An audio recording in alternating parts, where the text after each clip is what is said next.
Do you believe God for a successful marriage? 1 Corinthians 7 says, "Now, concerning the matters about which you wrote, it is good for a man not to have sexual relations with a woman. But because of the temptation to sexual immorality, each man should have his own wife and each woman her own husband.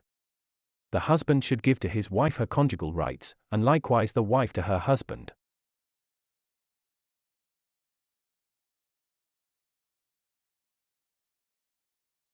Likewise, the husband does not have authority over his own body, but the wife does.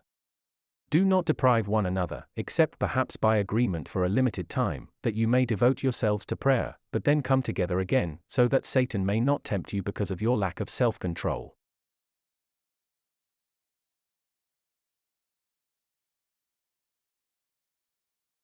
Now, as a concession, not a command, I say this.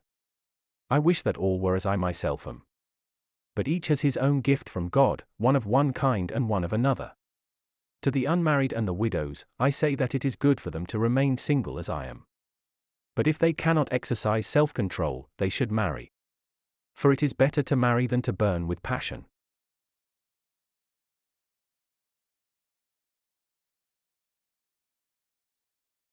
To the married I give this charge, not I, but the Lord: the wife should not separate from her husband, but if she does, she should remain unmarried or else be reconciled to her husband, and the husband should not divorce his wife. To the rest I say, I, not the Lord, that if any brother has a wife who is an unbeliever, and she consents to live with him, he should not divorce her.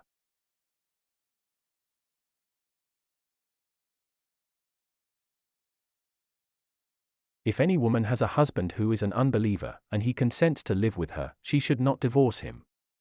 For the unbelieving husband is made holy because of his wife, and the unbelieving wife is made holy because of her husband.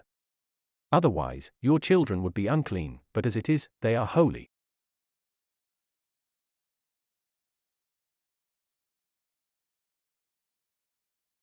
But if the unbelieving partner separates, let it be so.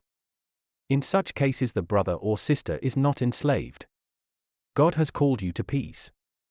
For how do you know, wife, whether you will save your husband?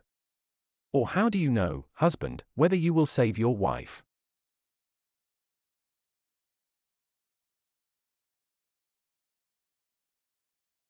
Last but not least, always pray to God for Him to bless your marriage and give you guidance and direction. Remember to subscribe for more messages on principles of marriage. May God bless your marriage. Amen.